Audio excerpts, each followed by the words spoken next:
Y'all know that you live in North Carolina when you got a reborn baby. Pajamas. Huh? I only have one pair of pajamas. That's fine. I said one pair. We're getting ready for the storm.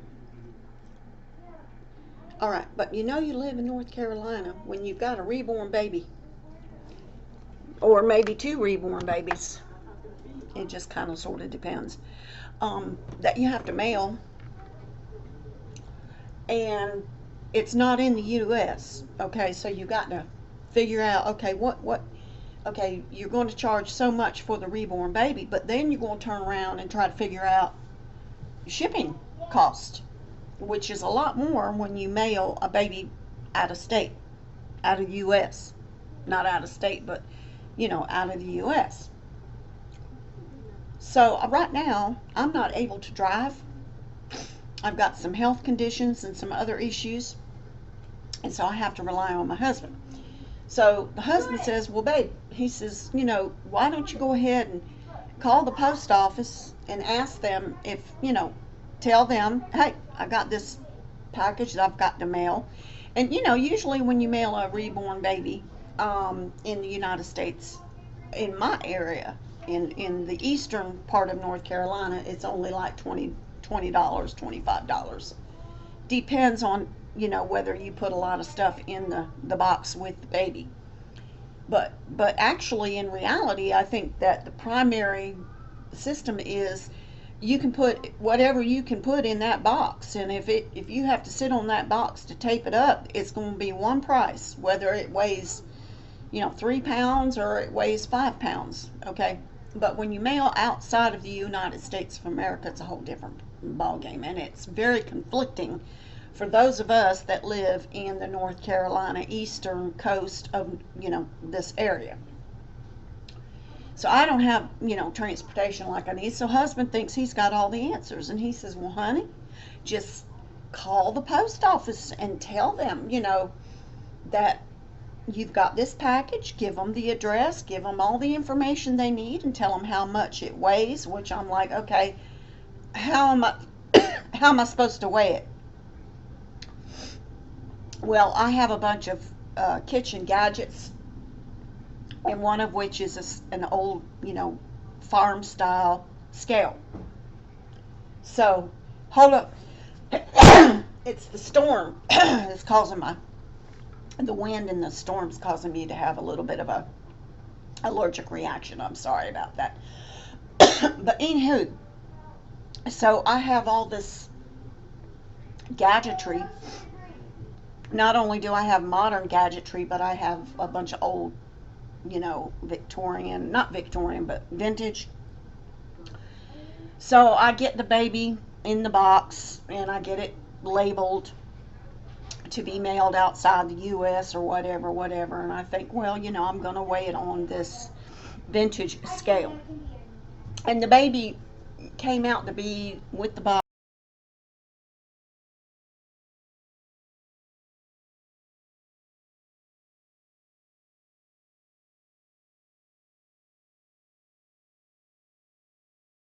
and everything about not quite 5 pounds, maybe 4.5 pounds.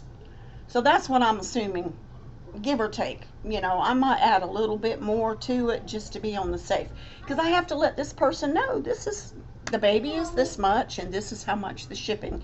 So if you want the baby to come in a timely manner, plus part of the deal for getting the baby at such a good price is to pay for the shipping. So I'm like, okay, well, I'm just going to call the post office and tell them this is the address and this is how much the box seems to weigh, give or take. To be on the safe, I might go a little tad on the heavier side, but not too much, because I don't want to charge somebody postage and shipping fees unnecessarily unless I'm pretty close to accurate. So I call and I get this message. Would you be interested in a very short survey We promise it won't take very long after you do your initial interaction and transaction and whatever. Would you be willing to take a small survey? Yes or no? Press 1 or press 2. And I'm like, no, I don't have time for that.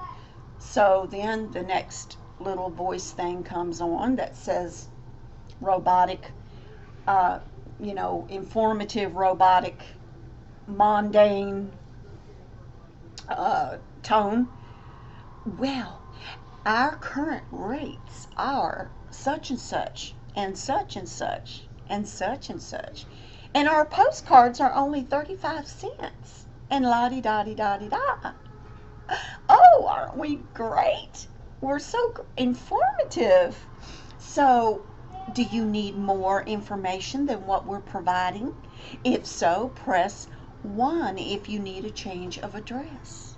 Press 2 if you need to make a tracking situation to find out where the blankety blanket blank your package is at. Press 3 if you're asking about prices in the US.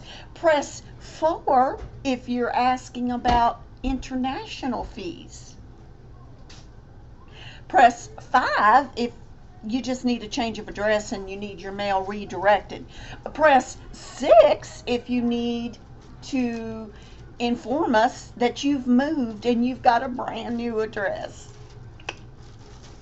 Press 7 if you actually need to speak to a human being.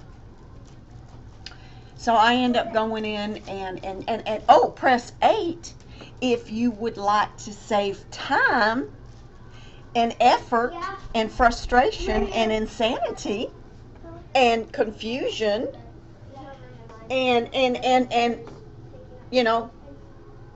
psychotic blowout. Press this number and we'll tell you how to get online to find out what you called us about. So I'm like, okay, so I press international. Well, thank you for calling. We want to be of service to you and we want to be of great help. And there is a waiting period of, let us check and see. And then so the music plays for about 20 minutes and then they come back and say, the waiting period in order for you to speak to an associate or to speak to a postal representative is going to be 45 minutes. And we will take your next call as soon as it is available. So I set my phone up on the windowsill in my kitchen and I let the music play and I let the music play and I do my dishes. I sweep my floor. I vacuum. I take the phone and put it in the computer room so I can go in there and start cleaning. I take the phone and put it in my pocket so I can take the trash out.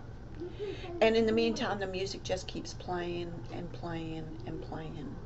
And then after about 20 minutes, a voice comes on, very nice and sweet and soothing, and says, thank you for holding. We appreciate your concerns and interest. If you will just hold, a representative will be available to assist you as soon as possible. And then more music. Well, I live in an area where if you blink your eyes, you live, you're in one area or one county. You blink your eyes and you're in another county. So I thought, you know what, this particular county is just not going to answer the phone anytime soon. I don't know what the issue is. It's Monday morning about 9 o'clock or whatever time the post office opens. How in the world busy can they really be? Especially considering the storm's coming. So I disconnect hesitantly because I've already been waiting not quite 40 minutes. So I call the other post office. That's not but 2 miles up the road. Same scenario. I'm packed.